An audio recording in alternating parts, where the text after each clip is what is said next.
I liked the return of those aliens, even though it's a little bit like a crocodile and an alligator. You know how like the end is a little bit, one is round and one is like more squarish. So we're talking heads, the craniums? Yeah, the craniums. They were different.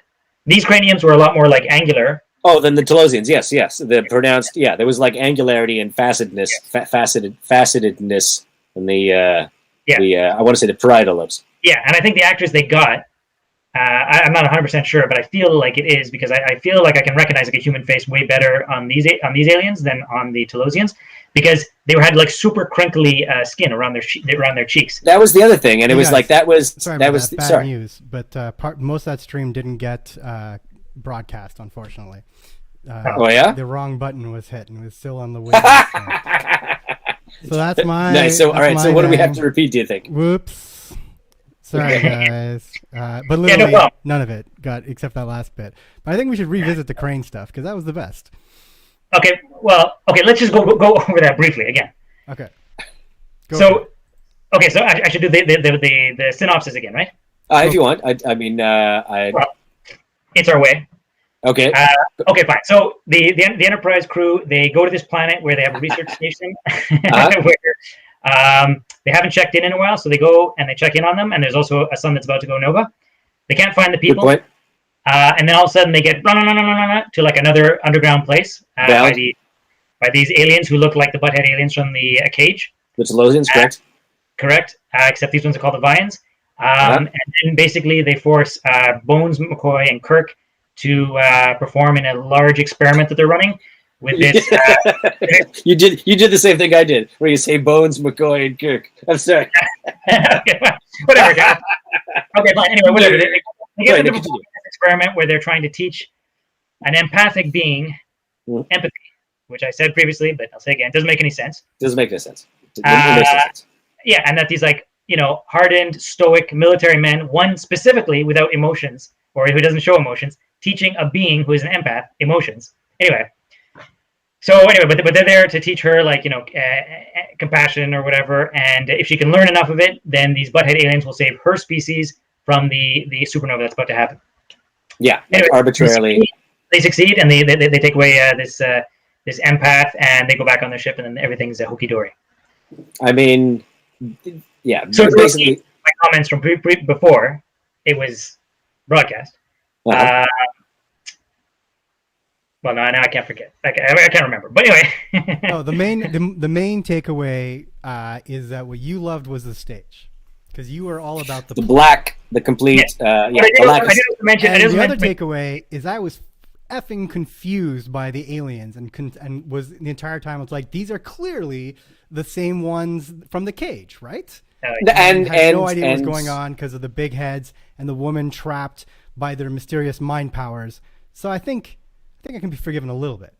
I mean, if you want to be, I'll forgive you, P. But conversely, if I were to choose not to forgive you, I'd be like, their craniums are totally different because, like Lucy said, they have the pronounced what's it like the occipital kind of things here, and the Telosians, unlike the Vians, have the weird pulsating veins, which was like some guy standing behind with like a little squeezy thing. I don't want to come off as a racist, but big-headed aliens kind of all look the same to me, except Klingons.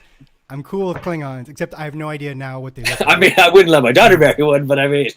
Actually, I mean, if they wanted to lend credence to this whole concept that a lot of aliens look like humans because, it's like a common... there's a common ancestor, because it's spread by whatever, or it's just sort of like a legit and normal way to develop kind of thing, then they should have chosen 2 or 3 other races and made thousands of other races look like them and just sort of with slight variations. Because then it would be like, okay, because like for instance, Jem looks exactly like a human. I mean, yeah, no, because you raise a good point, right? Because so there should be like multiple that look, maybe, maybe like the Vulcans and the Romulans are actually. Well, they were related. They are related, and I mean, in a way, apart from the aforementioned way in which most, if not all, the goddamn species in the galaxy are related to that same, weird, faceless kind of Salome Jens kind of face. But it's weird because at the time, when they first did that, this is a diversion. But I mean, I don't know. You don't care, right? I mean, this is the empath. What else are we gonna do? But like going back to that episode, The Chase, where they established that the whole galaxy is seeded by this same really ambitious, really horny race. And at the time, young me bought that and was like, well, not just bought it as an idea, but was like, it's like, kind of liked the idea of that unity, like the fact that all these different species that thought they were different could all be traced back, to the same thing. But now I realize, apart from the actual scientific difficulties and seemingly based out of a complete misunderstanding of how genetics works. But now it seems to me that if 24th century me were presented with this idea that certain select races were seeded by a super intelligent race, I would be like, no, I'm sorry, man. That sounds like it just sounds like eugenicist claptrap meant to arbitrarily divide some kind of distinction between regular people and good people, or higher people, us versus them, and introduce some kind of. Wait, Campbell, that's just me. Well, yeah, you're totally wrong. Explaining, they could not have come up with a better rationale to how to explain the fact that all aliens look kind of human. He's dying. Well, that's just it. It's you can have one, or you can't. I mean, you can choose to go either way, right? But the point is, if you choose to go the way of insinuating that it is all based on this super spreader race that explains everyone's connections, and the fact there's so many bipedal races going around that are all basically the same with a mild zone of flux in the in that region there. But then all that serves to do is create a distinction between those races and the other races that don't have any, because they're clearly, they're not talking about all races, because that initial progenitor race at the time was, I'm sure, one of many. And there was clearly different ones that had nothing to do with that, like silicon or other based life forms that have obviously no genetic relation. So it's just a weird, at the time, young me thought it was about unity, and now current jaded pessimist me realizes it would probably be in that context about separation and distinction and classism. But obviously, it's making human parallels in alien situations, and it's not the same. But whatever. But modern me would be suspicious of the message. Is what I'm saying. Well, whatever, message or no, it's a good plausible explanation for all these different races that look human. I'm not arguing with that. This is true. Yeah. Okay. But anyway, so back to this episode. Okay, so I'm repeating myself a little bit here, but no problem. Early me didn't like this episode because it made me uncomfortable to see human emotion stripped of all the normal sort of dressings. Just having somebody make exaggerated gestures with their face, and I couldn't take that. So I didn't like it. And before I refer to your medical chart here, you use the words interpretive dance, and I don't mean that to belittle you, because I wanted to touch on the things that we do have in common. Is that I also wrote down interpretive dance, and it bothered me. Sorry. Yeah, that actually it helps me articulate why I don't like it. Maybe it's not because I am repressed and emotionally weird. Maybe it's because I'm emotionally normal. And seeing it in a hold on, seeing emotion in an obviously fraudulent form makes me uncomfortable. In the same way that if you see a human face, right? Yeah, Kevin, you take your notes. If you see a human face, right, you feel fine. But if you see a face, remember why they made androids look non-human, like Data? Are you talking about the Uncanny Valley? Yes.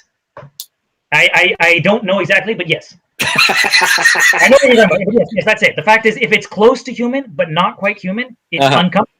And if it's close to a human feeling but obviously fucking not, then you're this is uncomfortable. Okay, so I also don't like. What we are approaching is the problem you have with the ways emotions are expressed, and you cannot handle them through dance, through expression of form and body. So it's probably you don't find her physical display of emotions to be authentic or believable.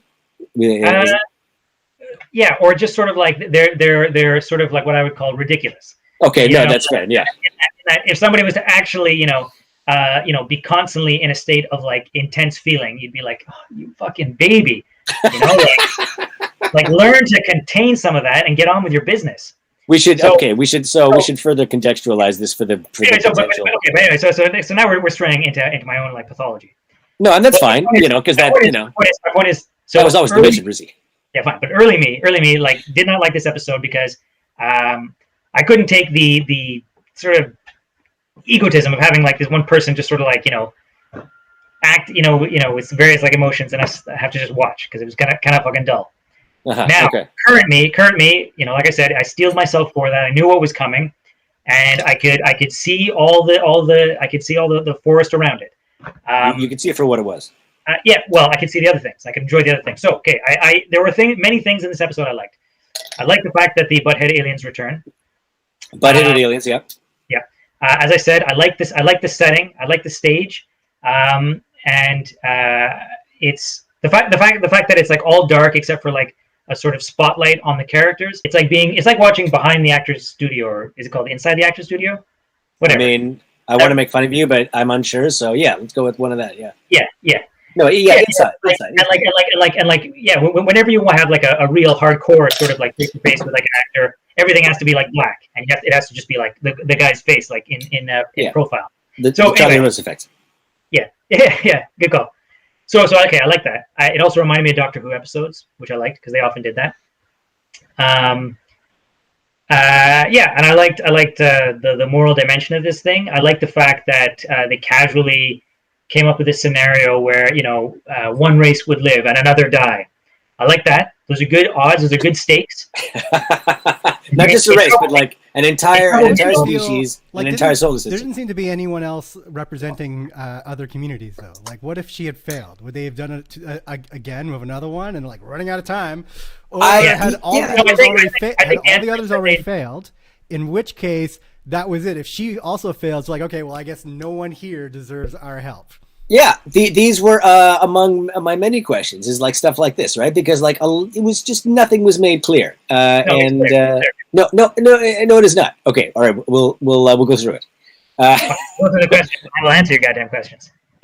But I guess we should. So the point is, because of the nature of this sun dying and this one butt-headed alien race, the Vians, feel like somehow it's in their capability to like arbitrarily, I guess, not just save themselves, I guess leave the solar system by whatever means they can, but also somehow evacuate or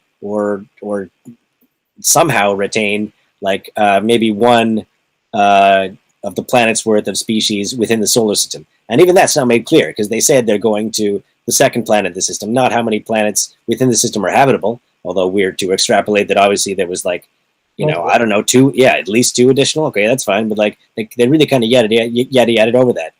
And so the Vians take it upon themselves to like, arbitrarily select one of the species in the solar system for saving. And so one has to assume that in addition to these two weirdos, again, like, if that's your whole scientific, well, whatever. I'm not going to criticize them from an HR perspective, but anyway, but you have to assume there's like there's additional experiments going on elsewhere. That it's not just what we're seeing. It's got to be some kind of like cabin in the woods thing. It's like if all of these different. Campbell, we don't need to be spoon fed all this shit. Like, I would like to be spoon fed things now and again because. Because when we're talking about an entire sun blowing up and all the planets, and all these species dying, I want to have certain questions answered and certain things resolved. Because it's like you said at the end, when they're like, before we were live, where you were like, they talk about it after they leave and they crack a couple jokes and then they just jog on. They don't worry either about the nova or any of the planets involved. Like, sir, the death count's in. That's great. Let's go. and there's just I just had so many additional questions, and like that's even taking into account how little I care about this episode because I was so difficult to force myself to care and to be able to wrestle with the themes that they were wrestling, and they were talking about so what were the Vians doing? They were trying to judge whether or not Jem's race, because her name was Jem, by the way, was worthy of survival based on whether or not they had the ability to feel compassion, and compassion and empathy and self-sacrifice. Right? Is that it? That was their mission? Yeah, it was self-sacrifice. And like, it wasn't enough for her to offer. She had to kill herself. And then maybe they'd save the planet. I mean, well, it's a pretty thorough test. I mean, that's true, Phil. If I was like, Phil, I'd take a bullet for you. And you'd be like, no, it's not my sister. Exactly. If you say something like that, you got to be able to back it up. Yeah. I wonder if it's loaded. But like, yeah, so I had questions about that, and had questions about like, so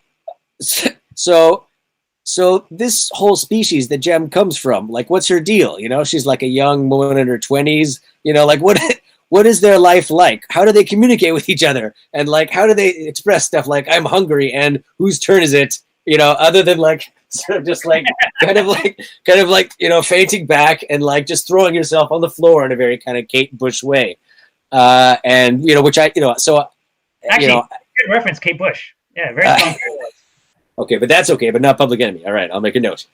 But like, but my point is, Catherine Hayes, I think she did a pretty good job based on the actress who played Jem. Yes. Thank you. I think she did a good job. Like, who the fuck is supposed to... I thought. Say what? How many things has she appeared in? Like, why would we know? Do you want to know? Okay, I'll tell you. Because Rizzy, and I don't just say this to make fun of you, although that's a significant component. It's like the fact that I should have seen it. Give me a hint. You know better than to challenge him on the credits. He's just got that's his favorite part of anything. Not my favorite part. It's not my favorite part. It's just one of the parts. But my point is, it's true. She doesn't have a lot of stuff to her credits. Like still, like maybe 20 or so things, and significant portion of which was in the 70s. However, Rusi, in addition to her one appearance on Star Trek, she was like in soaps. She was in soaps for decades, and according to this, As the World Turns, from 72 to 2010, and as is evidenced, I can't even go through it here because it's different from on mobile. But like, if her character, as you should know from soaps, the gauge, the metric of any character's long-term survivability, especially if they're a woman. Well, maybe only if they're a woman. Yeah, only if they're a woman. If you're a woman, is how many last names you get. So she's credited as Kim Hughes, Kim. Again, there's no other. I see. It's like she's got like 6 or 7 last names as evidence, of the previous marriages that she had and how long she was a character. So the point is, you're a weirdo for knowing her from that one episode of Star Trek, whereas mostly everyone else, significant, probably just as big audience, would know her from that. Anyway, you got to figure they went with a soap actress because they were like, okay, we need someone to emote for like 30 seconds at a time, but not say anything as we slowly transition off camera. And I mean, who does true. This day to day? Soap opera. But although she wasn't a soap opera she wasn't a soap star at that point, it would something she would later go on to do. Okay, but literally, this was what they were like. They're like, this is why we should cast her. Like, she can. Your point is still valid. Nothing for hours on a fucking TV screen. We're in. I mean, she can basically play like charades. That is her skill level. I mean, the point is she was good at conveying her job, which was doing her job, which was just a very stupid one because it was a stupid character and a stupid plot. Hey, Campbell, you're supposed to be in touch with, your feelings. What exactly about this episode did you not like? Like, what about Jem and the whole concept was uncomfortable for you? I mean, this is the thing. It's like, I think maybe for the same, if not connected reasons, maybe for completely different reasons, but I also found it just like uncomfortable and weird, the way and fashion, in or out, fucking cat, that she displayed, her emotions, and just like, because it's largely based on the camera effect of like staring straight at the camera and just, I don't know, to me, she just seemed like a very young, naive cosmetology student with like a background in like interpretive dance, whose only role in this was to kind of like stare doe-eyed at the camera, and that becomes a big part of it, right? Because because being an empath, she somehow Bones tries to explain it, but I'm sorry, he doesn't do a job to my satisfaction. Because she's an empath, she's able to to like basically align her nervous system to someone else's and take on the damage that they've inflicted onto herself. And then, cool. And what it is cool. And once she's got it, then she can kind of, I guess, heal it from within. So it's like a weird 2-stage way of dealing with the problem, which is something her species can do. Which is, I don't know. You know. Anna Paquin's character does that in X-Men, the first one. I mean, does she take on injury or does she just absorb it? I forget. I know she absorbs powers, but I mean, we'll do some research into that later. So that's basically her species' whole thing. That and her inability to communicate. Which again, I got questions about how our society works. I mean, like, do they just fill out paperwork, or I mean? Yeah, well, it's like Darmok. It's like, you know. No.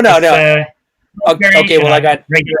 I see what you're saying. It's just a very different, way of life and form of communicating. But I'm sorry. We're to believe that the Vians are judging her species on whether or not they can feel compassion and empathy and self-sacrifice. I don't know. Maybe it's just my kind of biased attitudes, but I think you don't get to be a species that's capable of manufacturing its own clothing unless you've gotten those skills and those traits somewhere, because our whole society depends on it.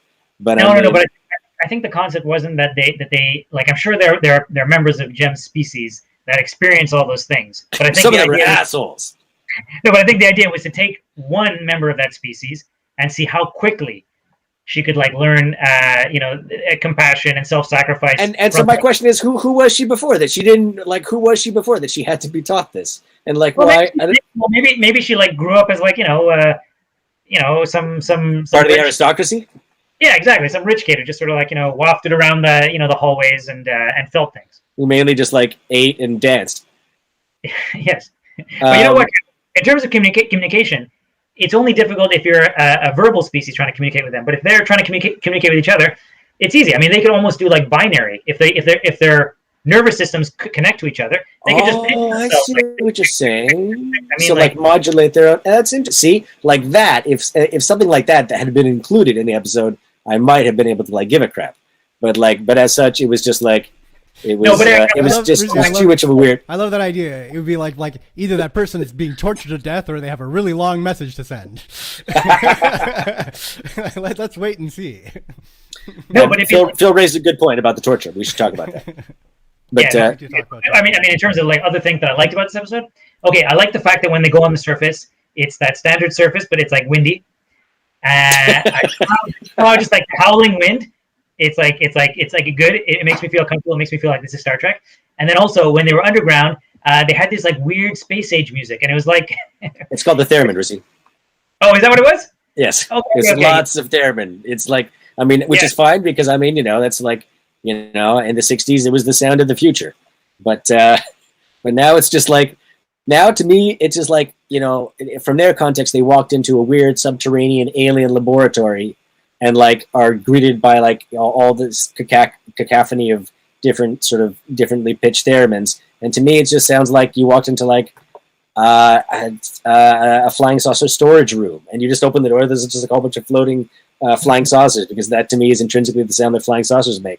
But anyway, so I got my theremin joke in. So fine. I thought the mood music was good.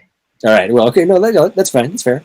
Okay, fine. And then yes, I do like the torture scenes, because. Well, what? No, that's also fine. Your experience is valid. Well, Gamble, why is it that everybody is allowed to include the torture scenes in movies, but no one is allowed to say like I like watching torture scenes? No, this is a good point, and this is the natural dialectic conclusion of like torture porn, and you have to like assess it, right? You have to ask the question. Like, do you like this? Yes, no. If so, how do you proceed? Do you have to live with yourself? You remember that episode of Firefly where Mal gets tortured? Okay, yes, but now you were talking about something different. Now we're talking about the bonding that can occur between two people when they're in a shared situation of like mutual pain. Yeah. And that's fine. And I'm not gonna, and that's totally fine if that's your bag. If you want to go, I mean, not that I would volunteer to be tortured with you, but if it means that much to you.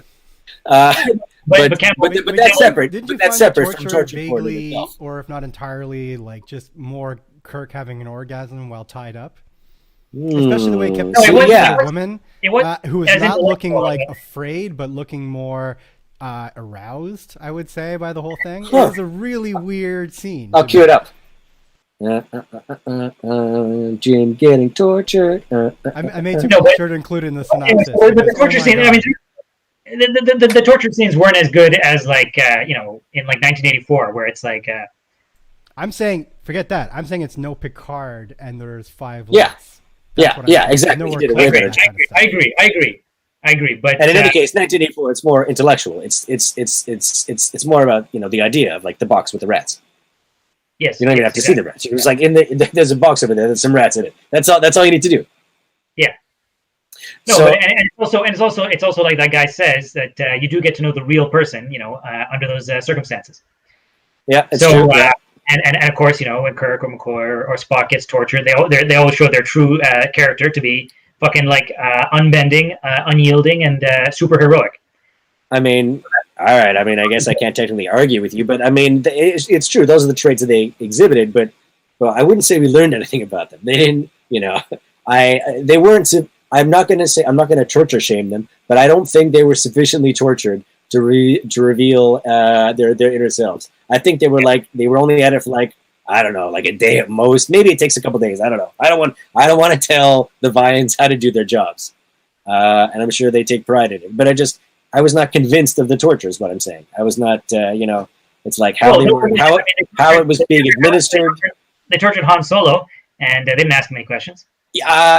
Again, we're talking about the motives for torture, and that's separate because that's neither here nor there, or rather, it's a separate issue. But again, I respected the hell out of the Han Solo torture because of the means of the implementation of it, and that weird device with all like the sparky things that was like slowly lowered into him, and you're like, who designed that? And like, why would you? I mean, why the complexity of the mechanism when all you're going for is like something that introduces mild electric shocks? I don't know. It's like the aesthetic idea of it. I have so many questions.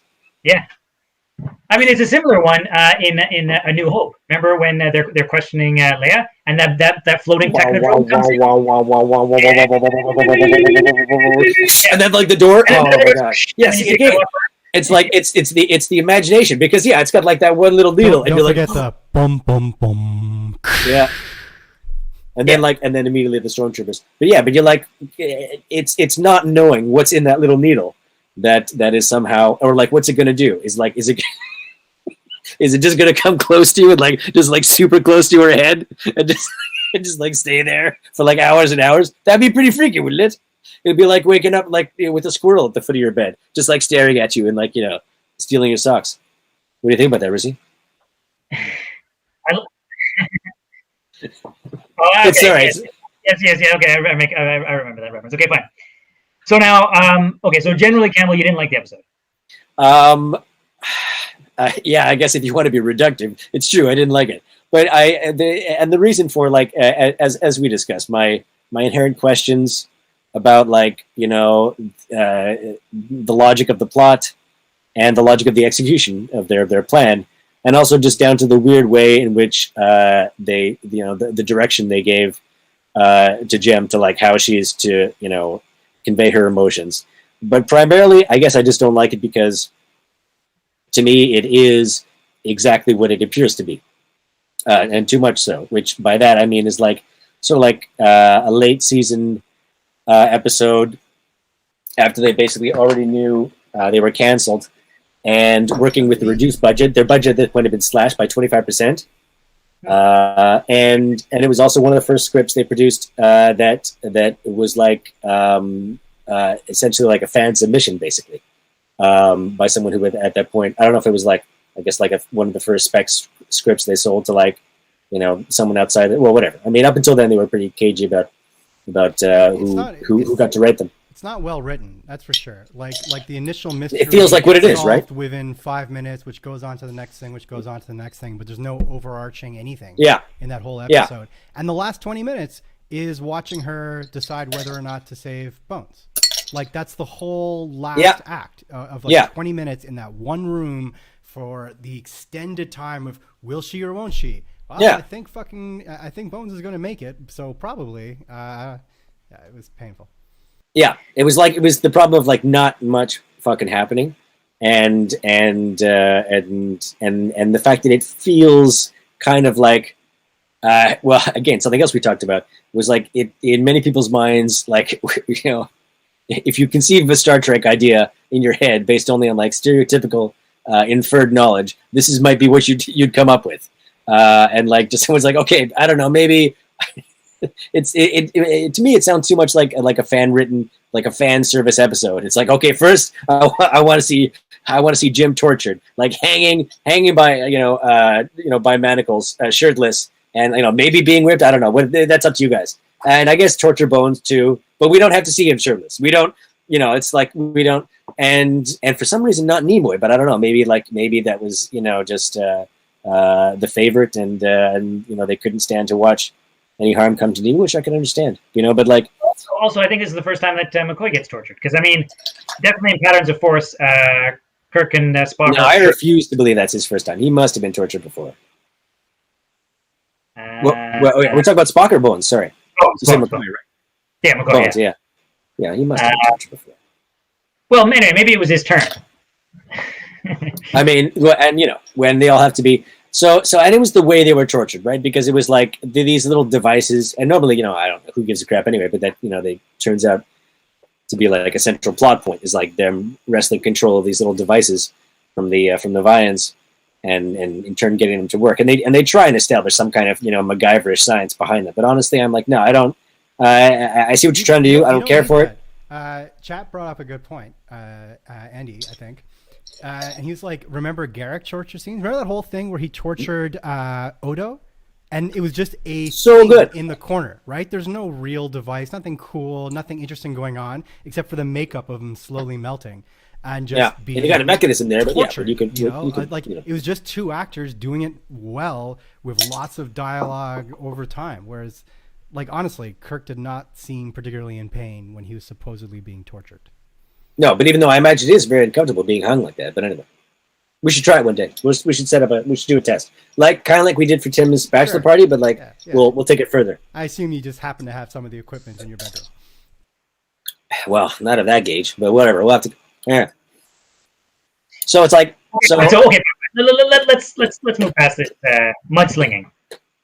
So Campbell, you didn't like the episode, but what about the themes? What about the ideas? Like the ideas are pretty cool. No, the ideas to me are like I saw what they were going for, but they just didn't convince me in any manner. No, but it's just because it's a cool idea that a species has to prove itself to survive.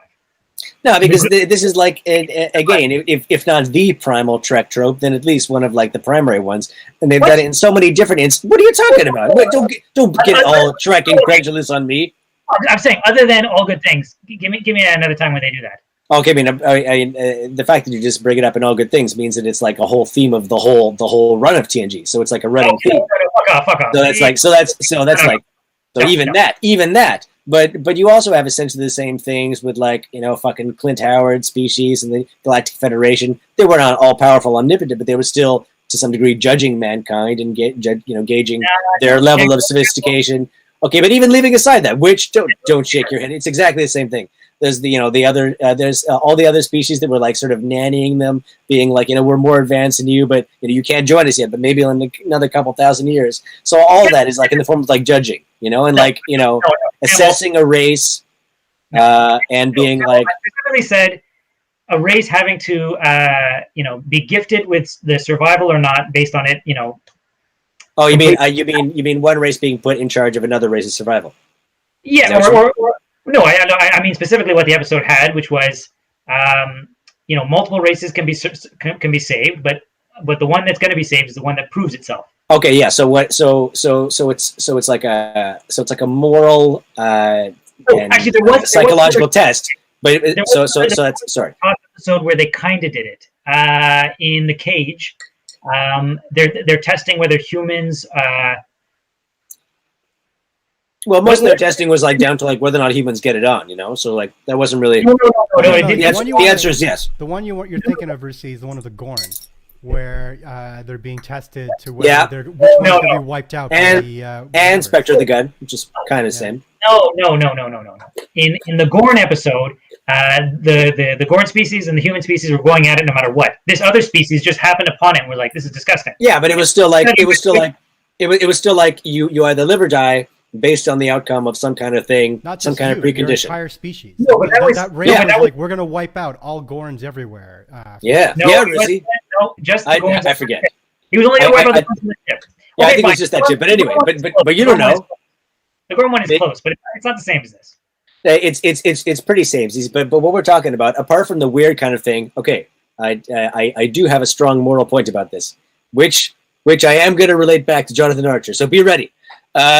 But like it's the weird idea of trying to judge one species based on a trait that particular species thinks is important, So it's a very samey kind of value estimation, apples to apples, and some kind of thing based on some kind of common metrics. And okay, it worked okay in this instance because they seem pretty the same, except for the fact that you have these weird, I don't know, basically. Not omnipotent, but like powerful, mind control-y techno kind of beings who are like, capable of a great many things and who are like, making this decision about this other race. And Kirk says it best, right? He's like, who are you, to lecture or to judge other people based on their compassion when they themselves have none, that they're just intellect, that they themselves lack the compassion that they were trying to test for. And if that's okay, fine. If that's the complex, nuanced, moral/emotional message that you want to point to, okay, fine. That was in there, but I just don't think it was good or cool or amusing. But it's used elsewhere in sci-fi, and I think it's a decent moral dilemma because of the gravity of the situation. And it's got it's got the scope going for it because you've got like a whole species and a whole planet. Fine. Yeah. And it's got the moral contingency or the ethical contingency of like, will they or won't they? But basically what we're talking about is a trolley problem. And it's basically like a trumped up, trolley problem of like species A or species B. And like, to me, it didn't really matter what exactly the metric was because it just seemed kind of stupid. And I guess the only thing even pseudo mysterious about it was just like the way this episode used our innate bias against stupid big-headed aliens and our assumption based on previous instances, of which I'm going to only cite the Cage, as like evidence of their like evil or nefarious intent. And all the while they're like talking about their missions. Like, no, it's like, the mission. Yes, the mission. And like, even with the musical cues, where like at times instead of like the threatening things, when they huddle around, they talk about the mission. And actually their mission is about like compassion and like, trying to, it's like they make it seem as though they've got some kind of covert, hidden, beneficial mission.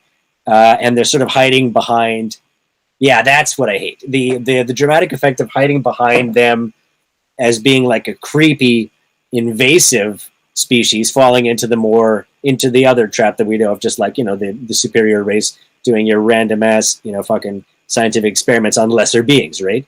For the sake of science, but still, and like how they push that idea, that narrative from the beginning, where, even when their mission is clear, obviously the aliens know what they're doing, the trio doesn't, but like initially, when they get there and like, the aliens are just kind of like, just kind of hovering about her and, in just a very misrepresentative way, And it's like, what the hell were they trying to do? It meant to kind of convey a much more nefarious or like a different kind of nature of the experiment, when I think if they were, and maybe there was some kind of logic to that, they had to like hide that somehow, they had to conceal it, but it didn't make any sense. They wanted the audience to not know yet what was going on. It was about concealing something for the audience, and that's bullshit.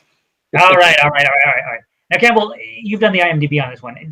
I thought like either Nimoy Shatner or DeForest were into this episode. One of them. DeForest says it's if not his favorite episode or among his favorite episodes. So there you go. So there I go. What? I mean, like he's not like a nobody, in that call. So I'm just saying, chew on the fact that, like, he thought there was some oomph there.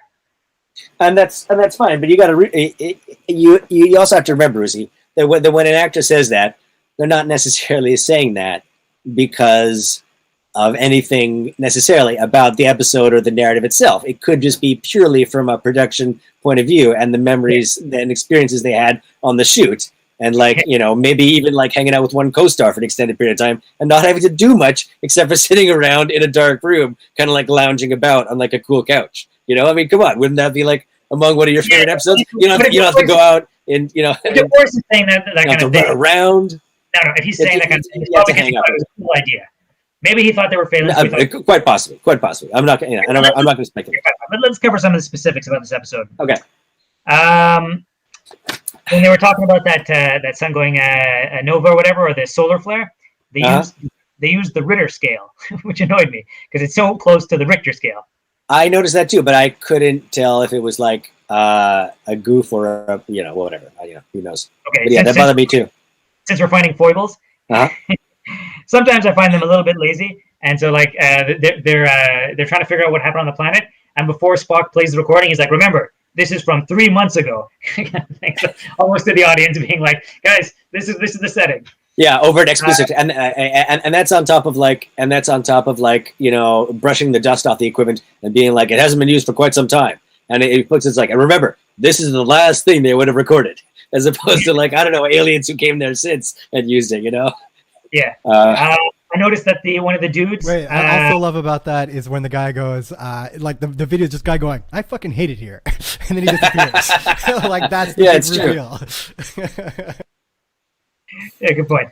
I noticed that they made reference to Psalm 95, verse 4 or something. Yeah, the only episode to include a Bible reference. Is that true? So it's his fucking IMDb, but I'm not gonna do the research. Okay, yeah. So mildly interesting. Let's see. What about that point you mentioned earlier about the fact that when they first get beamed down there, they first get transported down there, and again the way that Spock has to say it's like some kind of matter scrambler, similar to our transporters, but different in a completely trivial way that I'm not going to explain. And when they first get down there and they encounter Jem, and like they have their weapons drawn already, but everything Kirk says is in complete discordance with what he does, which is like, we're not here to hurt you. We mean you no harm. All while like pointing a gun directly at her. And like really like, I don't know, to me like the physicality of like the stiffness that he held it, was also really, I don't know. I was going to bring it up is the fact that it's very menacing. He's like, well, if you know everything about us, you know that we're all about peace. As he has his gun pointed at Yeah. And he's like, come on, I'm peaceful. Let me prove it to you. Fucking let me prove it to you. Come here a minute. Okay, a couple of other minor things. When there's that like before they disappear. Yeah. Did that bug you too?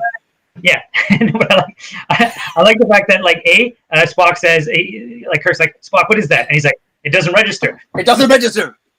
Nothing. On his instruments, I guess. Which is just kind of funny the fact that their instruments can't pick up anything ever.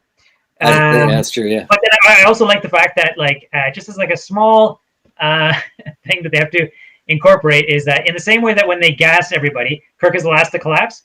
But even when it's like a transporter beam, he is the last to disintegrate or whatever. It's like somehow his body is like more immune to like the energy fields that are transporting it.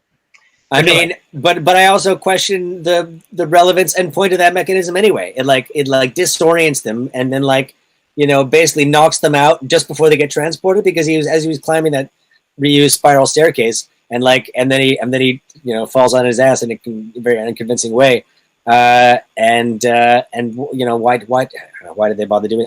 I'm sorry, because they needed a head injury for the next scene because Bones will be like, hey, that's a serious head injury. We should get someone who can randomly heal shit, because I don't know about you, but I went back and checked and I did not see where he could have sustained that cut. I mean he landed on his back and I mean. Anyway, so I don't know where that cut came from, but anyway. But again, I don't want to tell the Vians how to do their job. But this is a minor point, but irks me slightly just because Spock is always so on. But he said undistinguishable instead of indistinguishable. Interesting. Okay, no, I mean that counts, unless we allow for some kind of weird, strange mutation of language in the future. I mean, who knows? I mean, Okay, there's no precedent for that. Hey, I'm telling you, like, minor trivial things. Let me get through Okay, it. no, that's fine. Continue. Okay, minor thing is when they're going to go, like, interact with Jem or whatever. And he's like, hold on, this could be like dangerous. And McCoy's like, it's just some chick. And he's like, well, but remember, what does he say? He says the sand bats. Sand bats are like, yeah, exactly.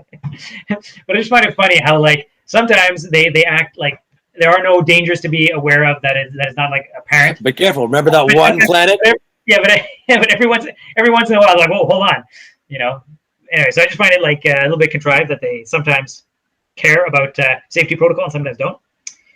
I mean, I appreciate it from the perspective of, like, anytime you walk towards an unconscious woman anywhere in an unknown place. I don't know. Maybe it's, I don't know. Well, whatever. Maybe you want to be cautious. I don't know, because you don't know. Yeah. Anyway. All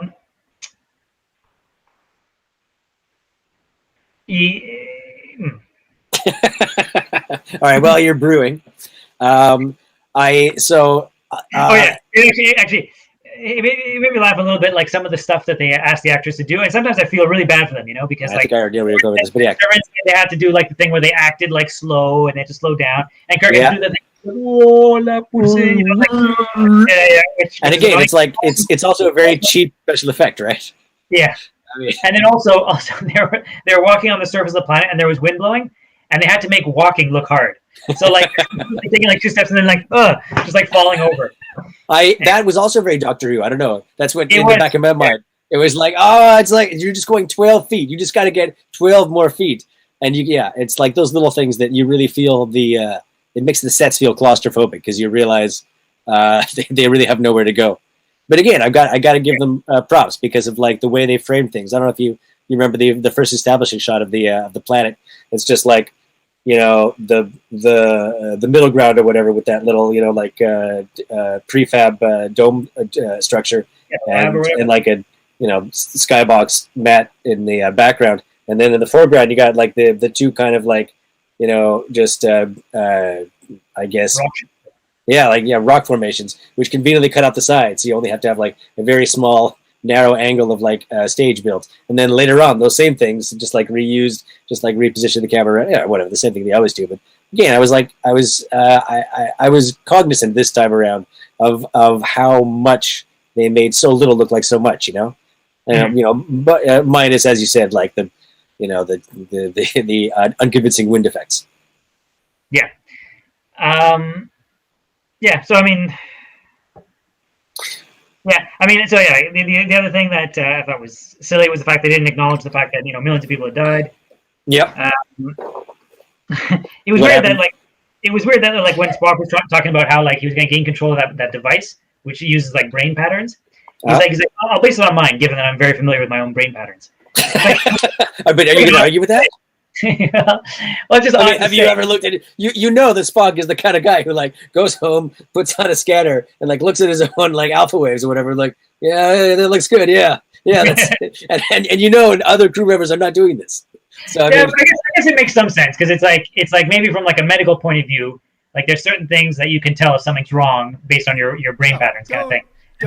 Don't say it makes sense. Don't write it off. It makes sense. I could go pretty far with rationalizing based on the Vulcan physiology to be like hey, and I completely buy that particular that particular rationale for him being able to use this device. But that's as far as it goes with the device, because he was also like there is no mechanism, and it's like he was never it's somehow. It's clearly some kind of like, post instrumentality kind of device that's just meant to like act as like some kind of icon for like psychic powers that are already there. But I mean, I don't know, some kind of focuser maybe, but like it makes no sense. With the device, they're able to do any number of strange things, like to make things like make people disappear while experiencing like 10 seconds of uncomfortable pain and like a loud noise. It also makes them go really slowly. It also like knocks them back. And like, I don't know, maybe it's like, and all the torture it can do, which we didn't really get into, but like, so what are we to surmise that it was doing? Just like, maybe it's like some kind of microwave gun that was like, cooking internal organs or something, but also affecting, dramatic pressure changes in the body because they said, Jim was suffering from like nitrogen narcosis some kind of sonic weapon. In some ways it would seem to be characteristic of a sonic weapon, but not others. Unless you want me to go back to that guy from Aliens from Outer Space with Jose Chung, talking about all the type of alien weapon, like sonic weapon. Or that sonic beam was named. Weirding module. That's a good point. It did have a very weirding module aesthetic, which I think I did actually like the design. Sorry. Okay. Now, I liked the shot when Bones doesn't blink. He looks fucking. It looks like he's being tortured. Yeah, he's been tortured, and then he's just sort of like lying there, having been tortured. But are you talking about the shot where he gets blurry? Yeah, where he gets blurry. I like that. It was like. It was like an old-fashioned like horror movie. It could be like the front cover on like a VHS like horror movie. So, that was like, no, but like, I like that. I see what you're saying, but okay. And then Spock, when he's sort of like saying that McCoy is dying and whatever, he successfully looks mildly concerned. Which I only bring up was paying attention to that. It reminds me of Tom Unterberger, but he's sort of I see. Yeah, he just sort of like leans over and he looks like moved. So he did that. So it's like, that's like an acceptable expression of emotion for you. It's like just within that very narrow range of tolerance. It annoyed me that Scotty brought up that story about the pearl of greater value. Why did it bug you? Because you didn't know it? No, because there was no story. He's just sort of like, that story about the guy who found a pearl that was like expensive and he sold everything to get that pearl. That's the story. I have a feeling there's probably a more specific and applicable context to that. But if I say I don't fucking know what it is, but I mean I don't know. But the point, I'm not gonna go out of my way to research Bible quotes, but I'm sure whatever. I can't comment on it. Last minor thing is on the positive front. I did think it was good that that Kirk successfully called time on the experiment. He basically understood, and then he understood what they were doing, and then he's sort of like, okay, I know what you guys were trying to do, but what's the point in like evaluating like compassion and like love if you don't have any yourself, like kind of thing, and then but it's over as of now. Yeah, I command it. No, it was good. It was good because otherwise they would have had zero agency and done nothing. But he did he said he told them, he's like, I understand what you're trying to do. She got 90% of the way there. Call upon your own fucking emotions and end this fucking thing. And work it out. Like do the rest of the math, on your he just started saying like just show some fucking compassion. She got most of the way there. That's good enough. It's like you losers. Yeah. She got 50%. I mean, what's the deal? Yeah, you wanted 60% on the exam. Just fucking pass her.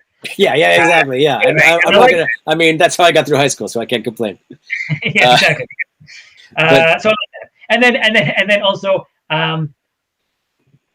maybe just because like as a kid, I remember it distinctly because a lot of things about this episode I didn't remember that well because I avoid it on most of my cycles. All right, that's fair. I did know and remember. I was anticipating and was like leaning forward and looking forward to them shrinking into a small. I did not remember that, and when I saw it, it's always like, huh? They went with that, eh? So and after, we should explain. So after the experiment is done, they're just like the two aliens come to their conclusion that I guess Jem's race is to be saved. I guess, but again, they don't super spell it out, and then they just say goodbye, Kirk, or whatever, and then you just see them again in darkness, just slowly get further away and like into the distance. And degree of variety is important because most of the time because up until then, no one had disappeared like that before. Yeah, exactly. I made a little bit of a mini memory engram. It's just weird. I mean, I don't. What does it mean? What are they? Are they just going away slowly while facing the opposite direction? I don't know. But I don't know. But like as a kid, that was sort of like, oh, it was like that was like correct to me. I was like, oh, they're shrinking. They just sort of like go off into a shrunken image. I guess it's just weird. I just don't know. I don't know visually what that means. But if you like fade slowly while saying the names of your loved ones, that I understand. Yeah. But yeah, that's weird. So what else? Okay. Yeah, that's it for my thoughts. That's you tapped out for your thoughts on it. Yeah, I had my own admittedly narrow and quite orthodox list of things that ticked me off, and some of them had to do with the bad writing, I think, and some of them just had to do with like just the way they. I mean, like I'm not gonna say anything that could be misconstrued by a lawyer or whoever as being dissing Nimoy. But the one scene, it's just the writing and my lack of understanding of the UI of the medical scanner. Not even in conjunction with the tricorder, mind you, but just the medical scanner. How it's like where Kirk is like trying to get Spock to make some kind of determination. He's like, but you're not a doctor. And then Spock goes up to him and says, well, whatever. How hard can it be? And honestly, how hard could it be? Because he probably's got some kind of fucking doctorate in there somewhere that he just didn't bother telling anyone about, because like it's just standard thing Vulcans have to do in like year 2 of the Science Academy. But whatever. But so he goes over Bones and he scans him to test to see if he's dying, and it's obvious that he's dying. He's like, and he starts listing off these different ways in which his body is breaking down, like his internal hemorrhaging and his livers and organs are collapsing, and he's got like. How does he fucking know that? I mean, what is he basing that determination off of? Is it like the pitch that the thing is making, or is it like a tiny, tiny fucking screen that we can't see? Is it through what means does that information relate to him? So it's a UI question. So did that not bug you at all? No? Okay, moving on. Slightly. And it's just stuff like that, and it's like, but it even twigged me earlier on when like again it was like I guess the first time when Bones scans Jem and like he turns it on, it just like makes that ridiculous sound, and then he consults a scanner from like a tiny screen for like 2 seconds, like, oh, she's mute, Jim. And it's like, is that because it told her it told him she was, or he just like looked at some kind of representation of her entire body and noticed that she was like missing a tiny part of larynx? I don't know. It just said that it doesn't even have like the whatever the. Well, I know that, but it's like, but how was that information conveyed through the machine? And I think it wasn't, and I call bullshit. I call shenanigans. Anyway, and yeah, but the things I did like about this episode were, although I don't know, it's weird. It's like it's the standard way, seemingly the standard way that Kirk always like manages to take advantage of the chaos and assert control, which they do sort of periodically throughout the episode, or at least they do. Yeah, you mean when Spock gets out of the force field and goes around it's like, because in the end they somehow deduce that it's their not just the physical force they're exerting against the force fields, it's powering the force fields. I don't know, whatever. You can't have like a generator, but also the emotions as well. That if you stopped, if you just like neutralize your own emotions, you'd somehow be able to walk out of the force field. I don't know. Yeah, it was stupid. But also, I was referring to the early. Oh, what was I referring to?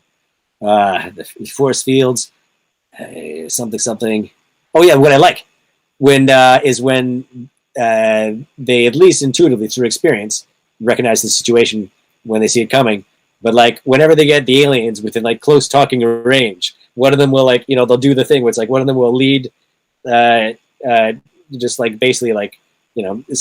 Separate till you get on either side of them. So tactically speaking, you can either choose to employ the Vulcan pinch, or just like have people like, if it's Bones, just like, okay, Bones, bend over, and then just like push him.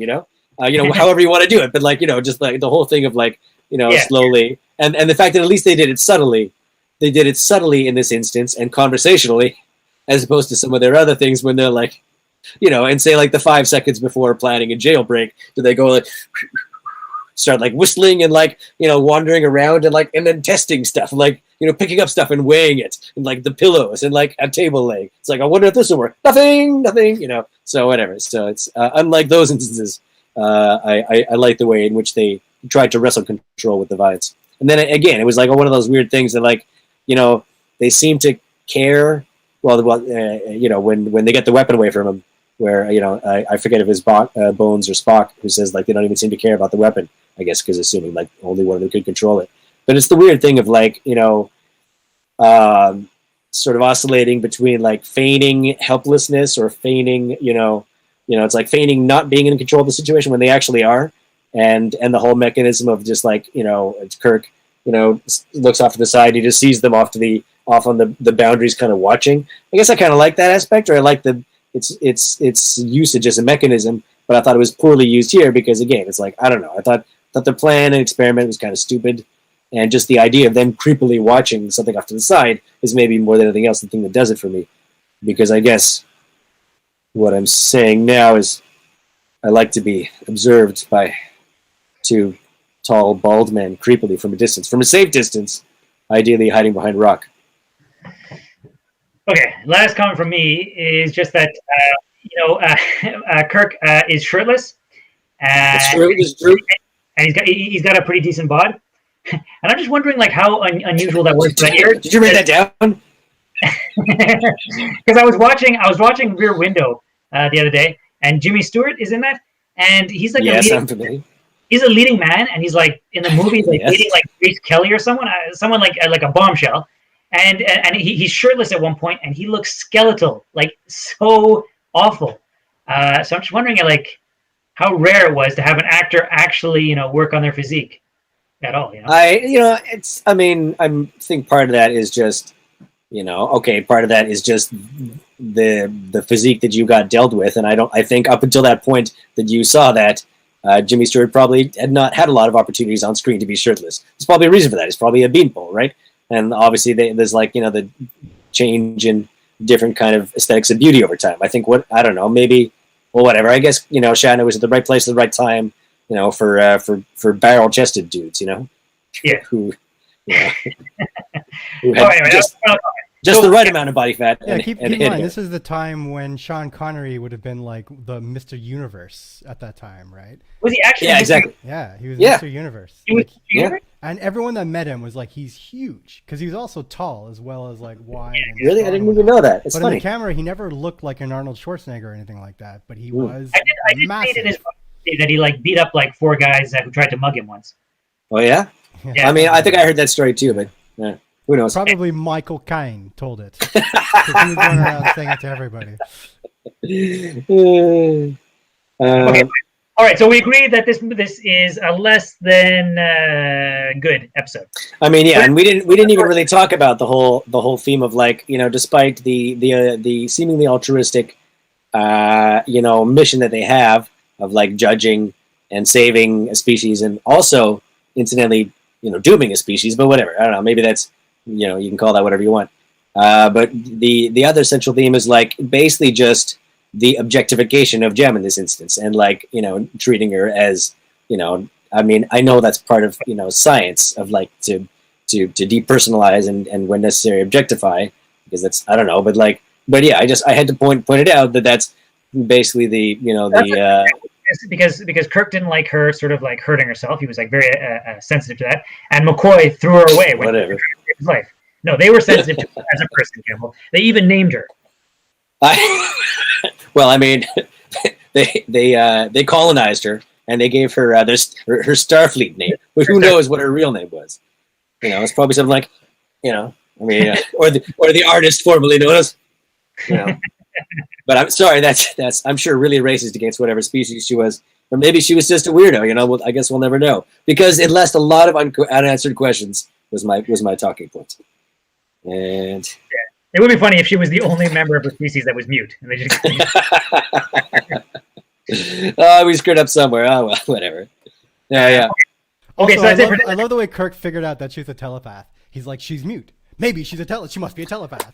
Like that was like, it was immediate. There was no pause even between the two. Yeah, exactly. Because that's a good point. I mean, because that's a weird sci-fi trope that you would assume that she was from a telepathic race and not just some kind of like, it's such a weird. It's like is it possible that a race could have mutes amongst them, much like ours? I don't think so. Telepaths. But it was also in keeping with like all of their pseudo expository dialogue at that point, when they just like established things back and forth, Bones and McCoy. And I really think there was not a lot of scientific basis for any of that. And like those, like the anecdotal stuff, that Spock was talking about like telepaths. I mean, not only do I have problems, that's not really, it's like based on even the way he was describing the existence of telepathic races in the Federation, even though it's obviously been touched upon, and even humans have been shown to be mildly telepathic. So it's like there's a lot of internal continuity issues. But just the way he was saying is like 98% of telepathic species. Okay, so fine. That's 98%. That's still 2%. It's a big galaxy, and that's like a lot of telepaths, is what I'm saying. I mean, this is Empath, and like, how much conversation have we provoked on this? I'm just saying my issues with this episode are complex and nuanced. But all right. A Land of Troy is next week. Yes. And then they just floated away. Yeah. The Land of Troy. Wow. Well, whatever. That's the conversation for another day. Yeah, but a little better than this one. I mean, okay. I think this episode committed the ultimate sin, which was it was boring. Yeah, yes. Yeah, that's true. It was boring while still being Star Trekky, which overall does Star Trek a disservice when you have a boring Star Trekky episode that people are going to remember. It's that same kind of thing that if you're ever at home watching anime, say you've got a dad who's still alive. If you're ever at home watching anime and they tend to walk into the room while you're watching anime, it's going to be the worst scene. It's going to be like full on sort of hentai with like tentacles, and that won't be what the movie's about. It'll just be that one isolated scene. But he's going to walk through there just when that scene. He's going to look at you. He's like, "What is this garbage? Is this how you wasted your life?" Anyway, and that's how people will regard this episode. Exactly.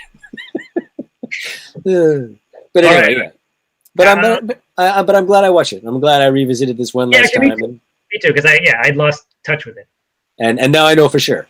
And I did like how it was a nice greatest hits of some of the nice prop and set pieces they used before. And yeah, it's just so weird. They just left at the end. They didn't talk about the supernova at all. It seems like that would have been a thing. They would have. It's just like it's like it's a weird. They'd had a long bad day. They were done. Yeah, I guess yeah, they were tired. Our summary is they were tired. So very tired. We're all tired in a way. So very, very tired. All right, I'll see you mothers next week. Next week. See you guys. This is the sound. This is the sound of us leaving the chat. And then he leaves. Should we tell him?